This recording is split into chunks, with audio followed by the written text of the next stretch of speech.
Hey, Wholeness, this is Josh, Integrating Presence Interskilled. Anyway, thank you for joining.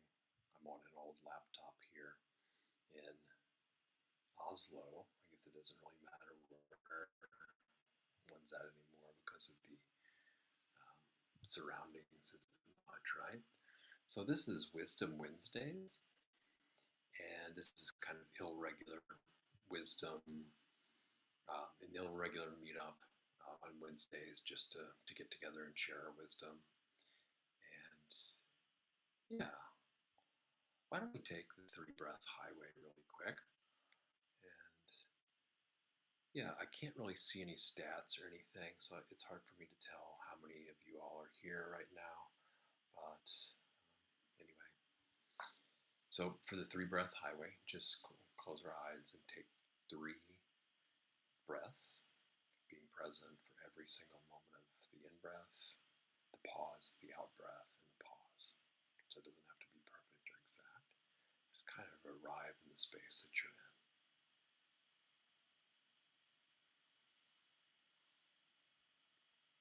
If you want to take deliberate deep breaths, go ahead.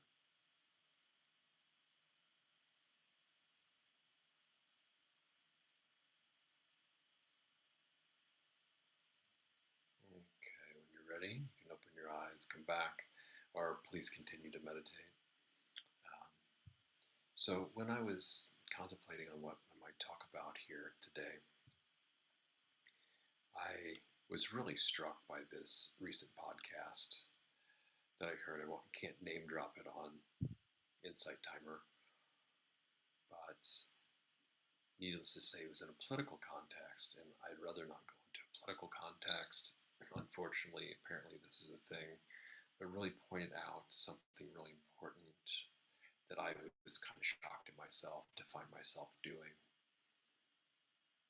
And these things, like some things in life, once they're given a label or they're called out for what they really are, and it's kind of a thing, then, you know, sometimes it's easier to deal with. So, what this thing, this way of being in the world, this very unskillful thing was labeled accusation, sorry, confession as accusation. So I just want to break this down a little bit, what that is, or at least what my experience, what my understanding of it is. And then maybe we'll go into, and maybe I'll ask your help for um, what to do about it. So it's pretty straightforward and explanatory. Confession as accusation. So this is meaning I'm confessing something, but it's more of an accusation, or it's an accusation too. And what's really, really insidious about this is that it kind of overrides, at least I guess it overrides my deception mechanism. I usually do not deceive at all, but this is, well, it's not, I don't know. It's kind of a gray area whether if I'm telling a confession about myself and then actually accusing someone of it. What I found myself doing is that, well, first off, it's cowardly. So I found myself doing this because I didn't want, and avoidant, because I didn't want to directly accuse someone of doing something, overtly, or, giving unsolicited advice or something like that. So instead, I, confess something in my own life, and then, but it was actually, the intent there was to accuse the other person of doing it. Okay, you understand what I mean? Like I should give examples here, but I'm blanking actually on examples. So for one thing, I was being a coward when doing that because I wasn't directly leveling this at the person.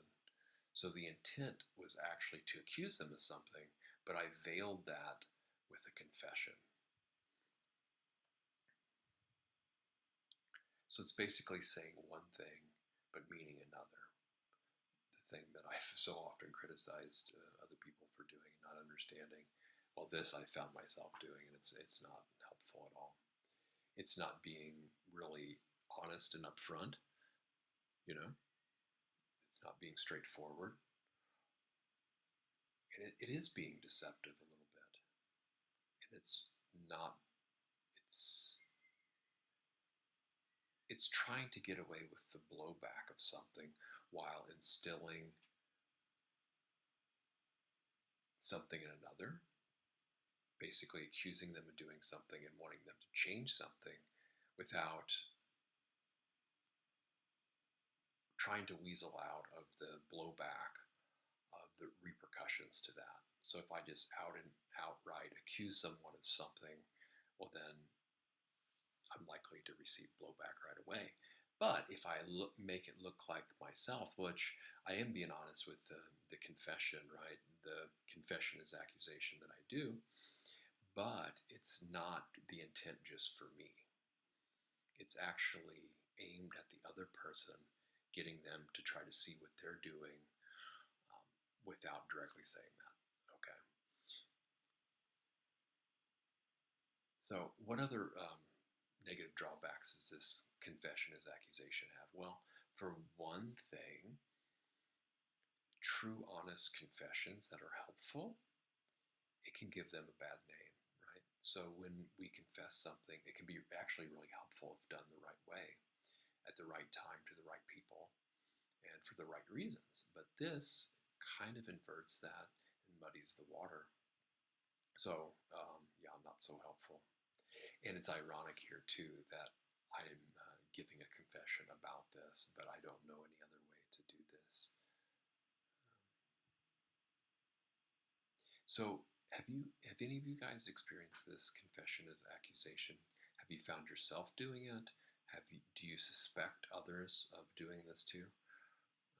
It's really hard, kind of hard to know, I guess, unless you can get someone to directly admit it. Or I guess by inference, you can say, oh, someone else is confessing something to me. Am I doing that? And then do I have reason to suspect that they're actually accusing me of something and masking it as a confession? So, what are some of the other drawbacks of this?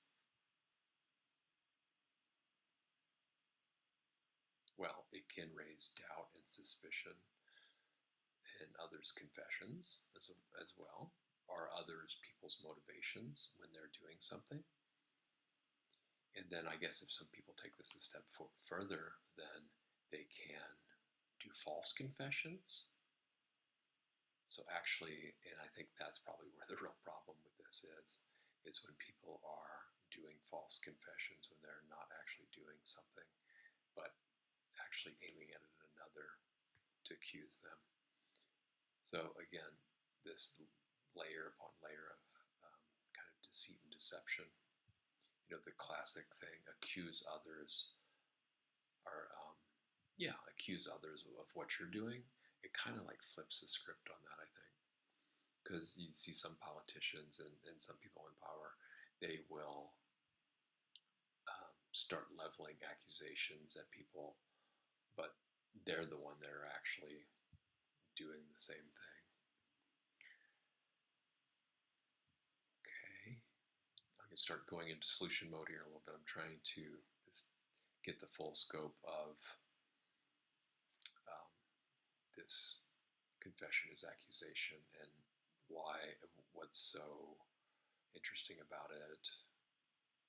And as far as I know, this is kind of a relatively new label that I really hadn't heard of before. It flew under my radar too, that I was actually doing it. And I haven't reflected enough on it, but it was weird how it just kind of bypassed my honesty and my intention. And even there can be intentions there, somewhat seemingly good, somewhat benign. Like I didn't want to cause a lot of conflict.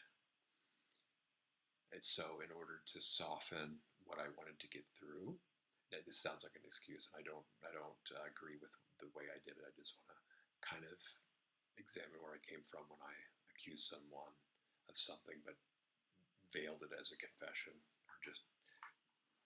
And so in one way, it was hoping to lighten the blow and instill a seed in the other person, um, plant a seed, and maybe gauge their reaction on how they might respond to that, and kind of test the waters if they saw that in themselves.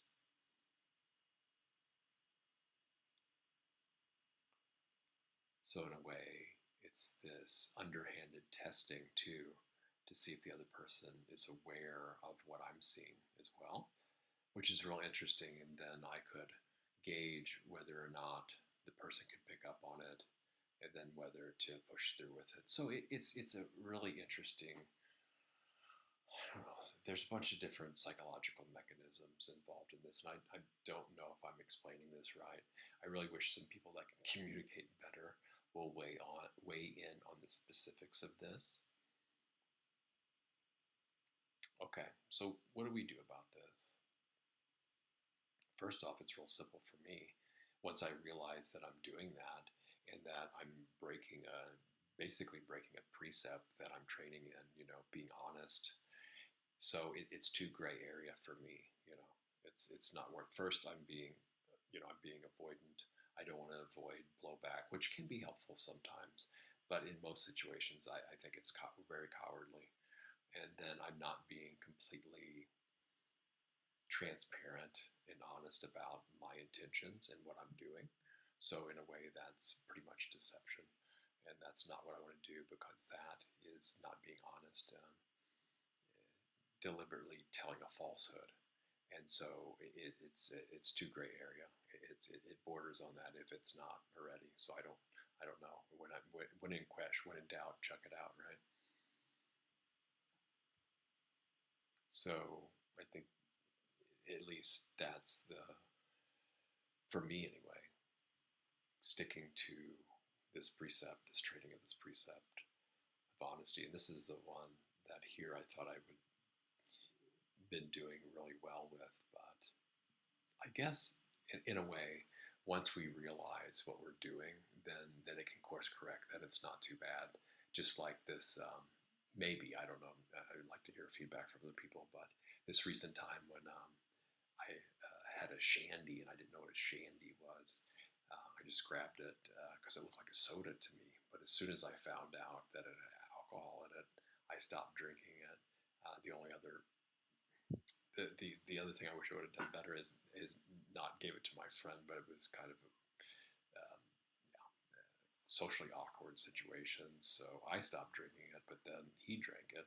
So, but anyway, I had no idea, so it didn't technically count, and I course corrected right away. But anyway, so this is seeing the value of being honest, honesty, and realizing that when there's these gray areas, to examine it, and the repercussions and fallout. Of course, the more honesty we can have, the more trustworthiness we'll have to other people, and people will trust us as well, and that we can trust ourselves, and that we can see and detect trust in others. That's why one of the many reasons, well, several reasons why honesty is so important. Of course, authenticity in addition to the integrity too.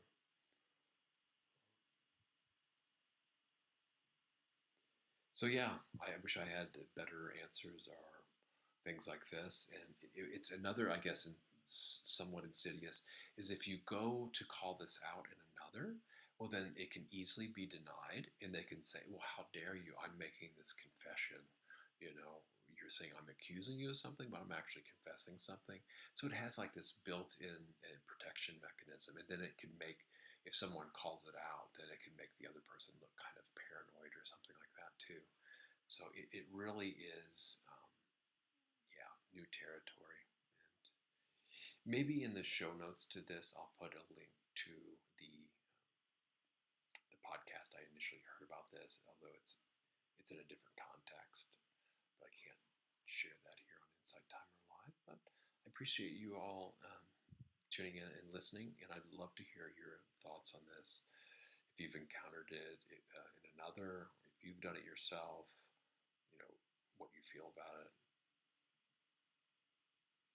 what you would do if you you found yourself doing this or another, or any other kind of resources you'd like to share about it.